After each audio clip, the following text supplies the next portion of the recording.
যোগী মুনি ঋষি সবার আরাধনার ধন আমাদের প্রাণবল্লভ সেই গোপাল যদি জমের বাড়ি যায় তোর আনন্দ হতো? আরে বাবা, আমি কি কথাটা বলেছি? আরে কথাটা তো ভালো করে শুনলাম তো। গোপাল জমের বাড়ি গেলে আমি ওই তো বলেছি, গোপাল জমের বাড়ি গেলে, গোপাল জমের বাড়ি গেলে। কি বললি? গোপাল জমের বাড়ি গেলে। তাহলে বলবি কেন? আরে শোন, আমি আমার বধূ গোপালের কথা বলি নাই, ওই যে নন্দ মহারাজের নবলক্ষ গরুর পাল গোপাল, ওই গরুর পালের কথা বলেছি। ওই গরুর পাল যদি না থাকতো তাহলে আমার বধূকে কষ্ট করে যেতে হতো না।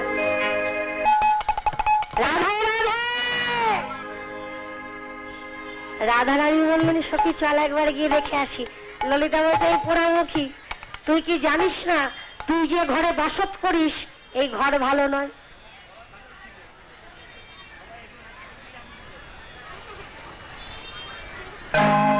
এই ঘর ভালো নয়, আর এই ঘর থেকে যখন তখন বাহির হওয়া যায় না। রাধারানী বললেন, সখী তাহলে বল না সখী, বল তাহলে আমি কেমন করে কৃষ্ণ দর্শনে যাবো?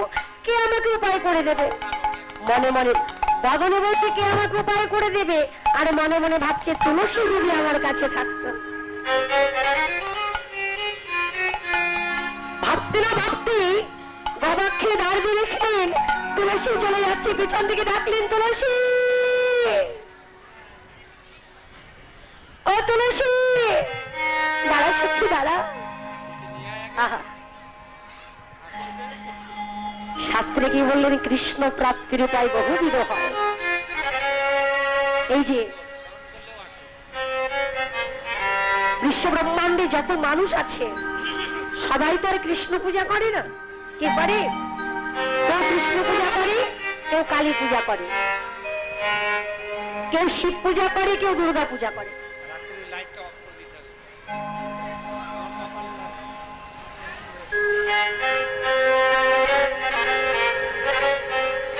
এক এক মানুষ এক এক দেবদেবীকে পূজা অর্চনা করে।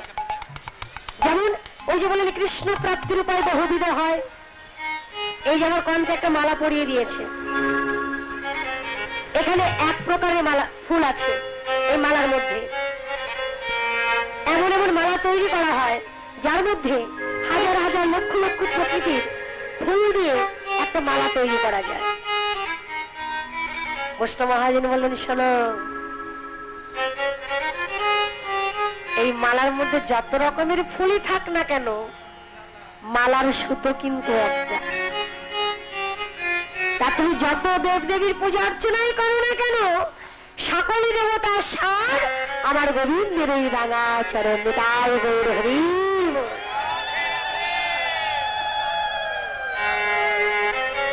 রাধারানী কৃষ্ণকে পাবার আশা নিয়ে কাউকে খুঁজছে, ভগবানকে সেই আশা পূরণ না করে থাকতে পারে বাবা?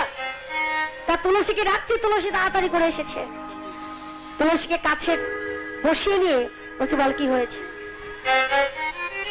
রাধিকার তুলসী লইয়া তুলসী কহে মধুর কথা,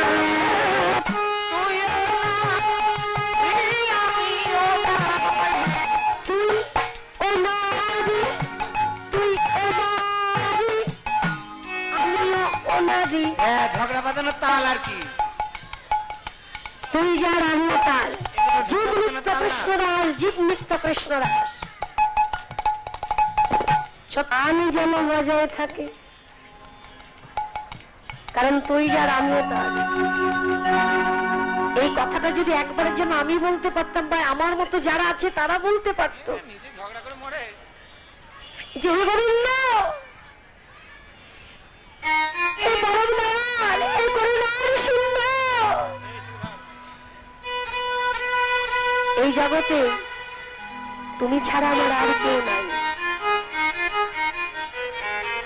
একটু পরে পূজা হবে, পূজা শুরু হয়ে যাবে বাবা, সবাই পূজা করতে আসবে। অনেকে আমরা পূজা করতে যাই, শুধু এখানে বলে না, মন্দির প্রাঙ্গণ যেখানে আছে আমরা নিতুই পূজা করতে যাই। 10 টাকার সন্দেশ কিনি, ডালি সাজিয়ে নিয়ে মাথায় করে লোক দেখাতে দেখাতে গেলাম, একেবারে গিয়ে ভগবানের সম্মুখে রেখে বললাম, প্রভু আমার মনের আশা পূর্ণ করো, আমার সংসারে অমঙ্গল দূর করো, আমার শাকাশির অক্ষয় করো, আমার স্বামীর পরমায়ু বৃদ্ধি করো, আমার সন্তানকে সুশিক্ষা প্রদান করো, যেন ভালো চাকরি করতে পারে, ভালো ব্যবসা করতে পারে, মোটা মোটা টাকা ইনকাম করতে পারে। এটা কি হলো বাবা? এটা কি ভগবানকে সেবা দেওয়া হলো, না ভগবানকে ঘুষ দেওয়া হলো?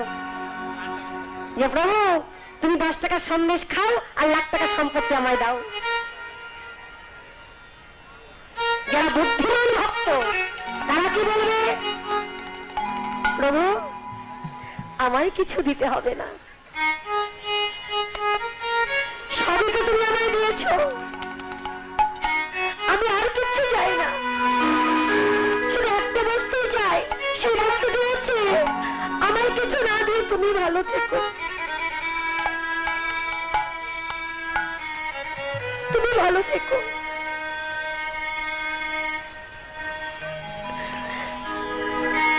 কারণ তুমি ভালো থাকলে জগৎ ভালো থাকবে, কারণ এই জগতের নাথ জগন্নাথ তুমি। তুমি ভালো থাকলে জগৎ ভালো থাকবে, আর আমি তো তোমার এই জগতে ছাড়া নই।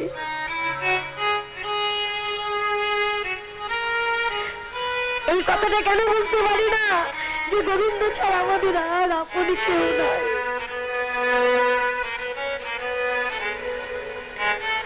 ভাই বলো বন্ধু বলো কেউ তো কারো নয়, দুদিনেরই দেখাশোনা পথের পরিচয়। মনে রাখবেন বাবা, শেষের দিনে সে জন্মিনে ও খেপা পর কি আপো। কি হয়েছে? কি হয়েছে? এমন করে কাঁদছো কেন? কি হয়েছে? বলছে মা আমি স্বপ্ন দেখেছি। আরে বাবা পাগড়ি মেয়ে, স্বপ্ন দেখে কেউ কাঁদে?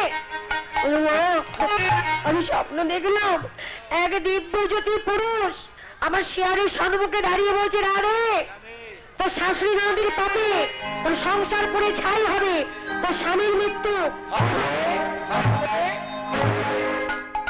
আমার 7 নয় 5 নয়, একটা মাত্র স্বামী।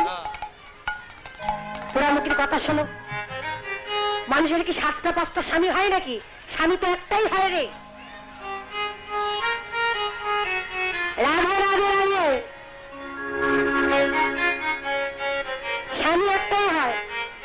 বলছো মা ওই কথার কথা বললাম, জানো মা তুমি সেই লোকটি আমাকে বলেছে আমার স্বামী মারা যাবে আমার শাশুড়ি ননদির পাপে, তুমি বলো কোন স্ত্রী কি স্থির থাকতে পারে? বলছে বৌমা সেই লোকটি কি আর কোনো বিধান দেয়নি? বলছে হ্যাঁ দিয়েছে। কি দিয়েছে? সূর্য দেবের করলে পূজা সকলে সূর্য পূজা করতে হবে।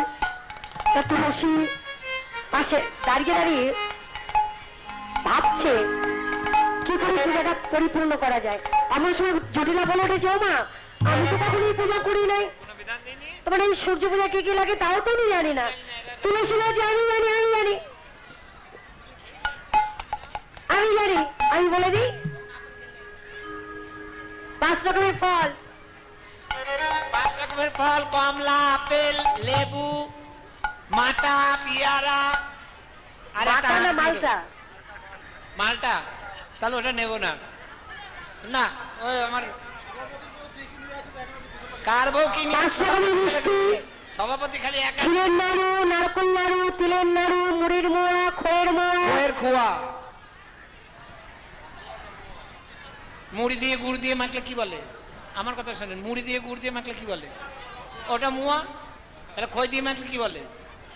ব্যাকরণ সন্ধি বিচ্ছেদ করতে হবে। মুড়ি দিয়ে মাখলে ওটা মুয়া বলে, খই দিয়ে মাখলে কি বলে? হ্যাঁ কাছে আসেন। আচ্ছা আমাদের লাগবে লাড্ডু, লাড্ডু, সর ভাজা, সর ভাজা, সরপুরিয়া, সরপুরিয়া, কাঁচা গোল্লা। কাঁচা গোল্লা, পাকা গোল্লা। পাকা গোল্লা আবার কোনো মিষ্টি আছে? তোমরা বড্ড লুভি, কাঁচা কাঁচাই কিনে নিয়ে চলে আসো, যায় না? কাঁচা গোল্লা 2-4 দিন রেখে দিতে হয়, এমনি এমনি কাঁচা থাকা অবস্থায় পেরে নিয়ে আসলে তাহলে হবে না। আচ্ছা 2-4 দিন রেখে দিলে লাল হয়ে যাবে। সঙ্গে লাগবে একটা শাড়ি, তার সঙ্গে একটা গামছা, একটা গামছা তো দিলাম, আলতা সিঁদুর, আলতা সিঁদুর, সোনো পাউডার, কুশাকুশি, জলশঙ্খ, একটা ছাতি, একটা লাঠি, একটা ঘণ্টা। হ্যান্ডেল। হ্যাঁ এগুলো তো লাগবে, ছাতা, লাঠি, চশমা, এগুলো লাগবে, একটা ধুতিও লাগবে। ঠিক আছে, অসুবিধা নেই, ওটাই ধুতি মনে করে চালিয়ে দিতে হবে। হ্যাঁ, যে কটা আছে সে কটাই নিয়ে আসেন। রাধে রাধে। কাশি ঘন্টা যা তার সঙ্গে লাগবে একটা পূর্ণ ঘট, ঘট, তার উপরে একটা আম্রপল্লব, আম্রপল্লব। তার উপরে একটা কদলি দিতে হবে। কি কলা? যে কোনো কলা। বিচে কলা হবে? না না না, তবে তাহলে যে কোনো কলা বললে? আরে ছোট ছোট কলা বলে না, কি বলে এগুলো রে? কাঁঠালি কলা। 22-24 সেটা নাম বলতে হবে তো। রাধে রাধে রাধে। আর কি আরো আছে কি? ধূপদানি, ধূপদানি, পঞ্চপ্রদীপ। পঞ্চপ্রদীপ। খাওয়ার জিনিস নেই আর? না, খাওয়ার জিনিস নেই? ওই পাখা লাগবে, চামর লাগবে, মুখ মুছানি লাগবে, এগুলো আসন লাগবে, বসন লাগবে, ভূষণ লাগবে। ভূষণ মানে অলংকারও দিতে হয়। তুলসী বচনে সব সখীগণে দেব পুজিবার পারে, বিধি আগুচার নানা অত্যাচার পূজার ভাজনে ভরে। চেনি ফেনি কলা মাখন রসলা রৌড়ি কদম্ব তিলা, উড়ি পোয়া খাজা তারা সর্বাজের আধিকা করিয়াছিল। অমৃত কেলিকা আদি সে লাড্ডুকা সাবৃত মুখদা ঝুরি, দেবতা পূজনে করিয়া যতনে সাকরা মিশ্রি ঘেরি। অগুরু চন্দন ভরিলা ভাজনে সুগন্ধি ফুলের মালা, জটিলাচরণ করিয়া বন্দন চলিলা সকল বালা। কে কে যাবে সূর্য পূজায়? সূর্য পূজার সখীগণ কই?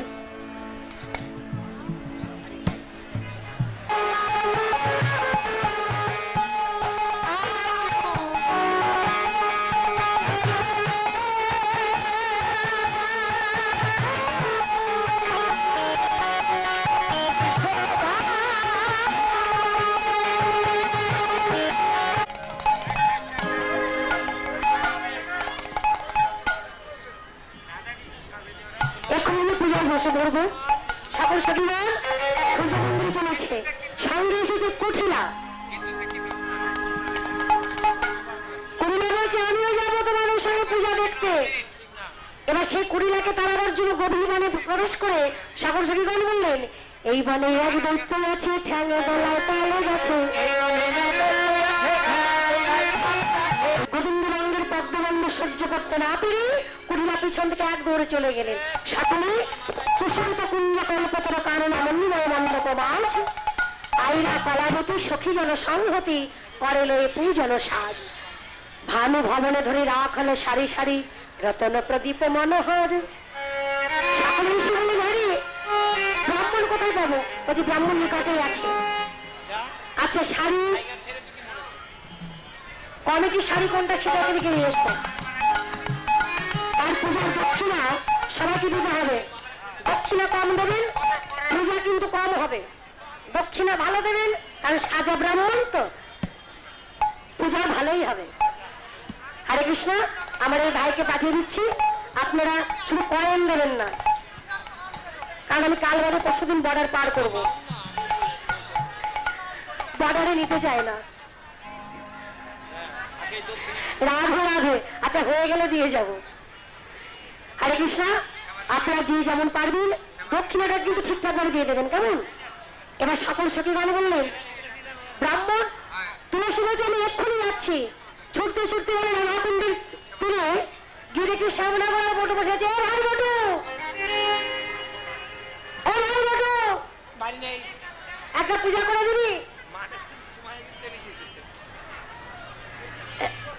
এখানে রাখুন, এখানে রাখুন। ও বাবা আপনি রাখো, বাবা তুমি রাখেন, রাখেন। গুছিয়ে দিচ্ছে। আজকে পুজো, এখন পুজো সূর্য পুজো, ভালো দক্ষিণা দেবো। আমার দক্ষিণা লাগবে না, নৈবেদ্যের বেলায় নেই, খালি দক্ষিণা দক্ষিণা। আচ্ছা দক্ষিণা নৈবেদ্য দেবো, ভালোভাবে দেবো, ঠিক আছে? এইবার বলছি তাহলে তুই আয়, আমি চললাম। এবার যেমনই তুলসী চলে গেল, এদিকে কানাই বাজে আমিও যাবো। সেটা বললি হয় যে হাজবেন্ড কোনটা, এই হাজবেন্ড কোনটা? বলে আমি যাবো, বলে যা। বলছে হাজবেন্ড কোনটা? বলে দে। তোকে যে নিয়ে যাবো তোকে তো ব্রাহ্মণ সাজাতে হবে। হরে কৃষ্ণ লাঠি দরকার। হ্যাঁ